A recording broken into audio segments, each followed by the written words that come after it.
सच कहूं तो आज का ये विश्लेषण शुरू करना थोड़ा मुश्किल लग रहा है। भारी मन से ही सही, लेकिन आज हम जबलपुर क्रूज हादसे की गहराई में जाएंगे। देखिए, आज हम सिर्फ खबरों या कुछ आंकड़ों की बात नहीं करने वाले। हम उस खौफनाक मंजर को एक बहुत ही संवेदनशील नजरिए से समझने की कोशिश करेंगे, जिसने सच में पूरे देश को झकझोर कर रख दिया है। ये सिर्फ एक दुर्घटना नहीं थी, ये उस डर की कहानी है जो उन लोगों ने महसूस किया, और उस लापरवाही की भी जिसकी कीमत न जाने कितनी ही जिंदगियों को चुकानी पड़ी। रेस्क्यू ऑपरेशन के दौरान एक ऐसी तस्वीर सामने आई जिसका जिक्र करते हुए भी ना दिल भर आता है।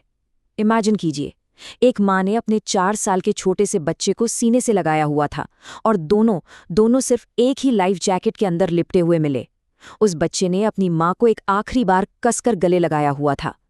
जब इन दोनों के शवों को बाहर निकाला गया ना, तो वहां मौजूद हर एक इंसान की आंखें नम हो गईं। चाहे वो रेस्क्यू करने वाले अफसर हों, मीडिया वाले हों या फिर वहां मौजूद मंत्री राकेश सिंह, कोई भी अपने आंसू रोक नहीं पाया। बस सोचकर देखिए, उस माँ ने अपने बच्चे को बचाने के लिए कितनी जद्दोजहद की होगी, और जब कोई भी रास्ता नहीं बचा तो उसने उसे अपनी ही लाइफ जैकेट में समेट लिया। आखिरी पल, कैसे एक बिल्कुल आम सा क्रूज का सफर एक खौफनाक सपने में बदल गया। आखिर उस दिन ऐसा क्या हुआ था?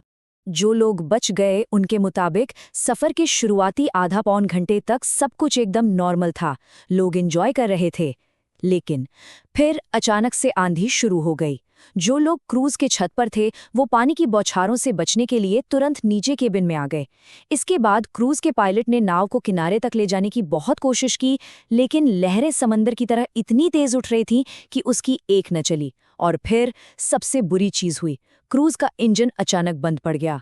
इंजन बंद होते ही लहरों का पानी बड़ी तेजी से केबिन के अंदर भरने लगा, और देखते ही देखते क्रूज डूबने लगा।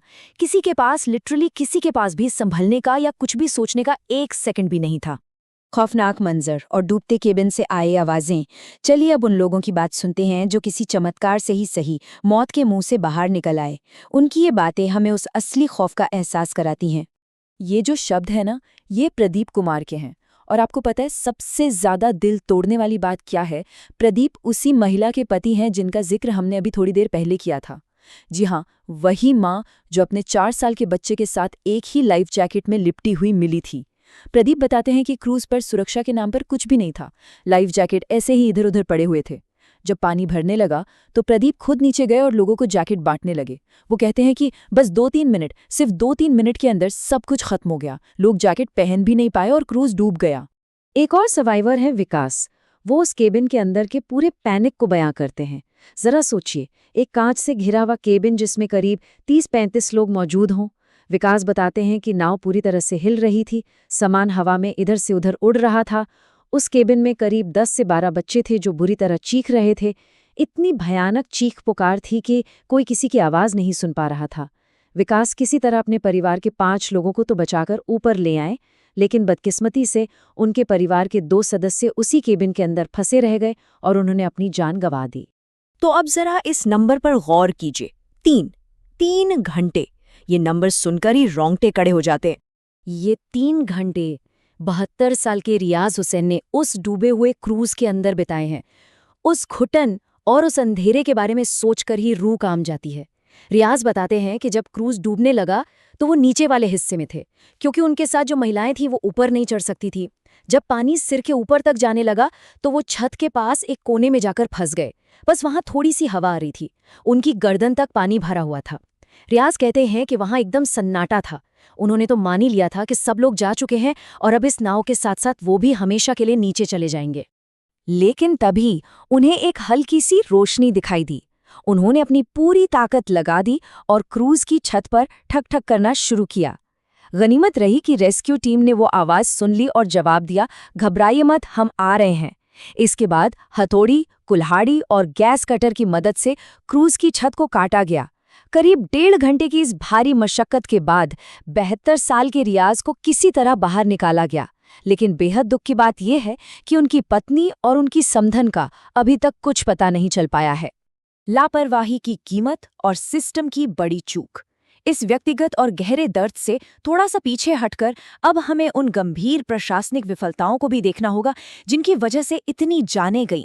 क्योंकि देखिए, ये सिर्फ कोई प्राकृतिक आपदा नहीं थी, ये एक बहुत भयानक लापरवाही का सीधा सीधा नतीजा भी था। एक तरफ जो स्टैंडर्ड प्रोटोकॉल होता है और दूसरी तरफ इस क्रूज की जो असली सच्चाई थी, उसमें एक बहुत बड़ा जानलेवा फर्क था। नियम साफ कहता है कि जब भी कोई बोटिंग या क्रूज पर जाता है तो ऑपरेटर की जिम्मेदारी है कि सफ़र शुरू होने से पहले ही सबने लाइफ जैकेट ठीक से पहन ली हो। लेकिन इस क्रूज की रियलिटी बिल्कुल अलग थी।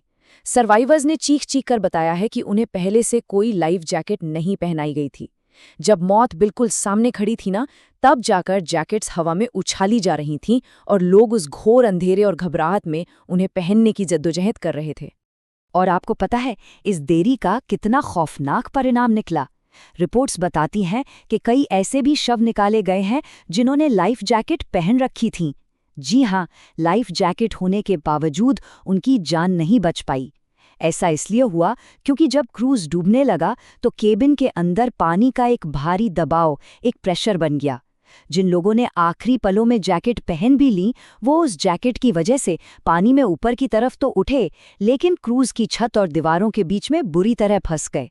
अंदर प्रेशर इतना ज्यादा था कि वो उस बंद केबिन से बाहर ही नहीं निकल पाए और डूबने से उनकी मौत हो गई। त्रासदी के बाद का मंजर, आधिकारिक कदम और अब तक के आंकड़े।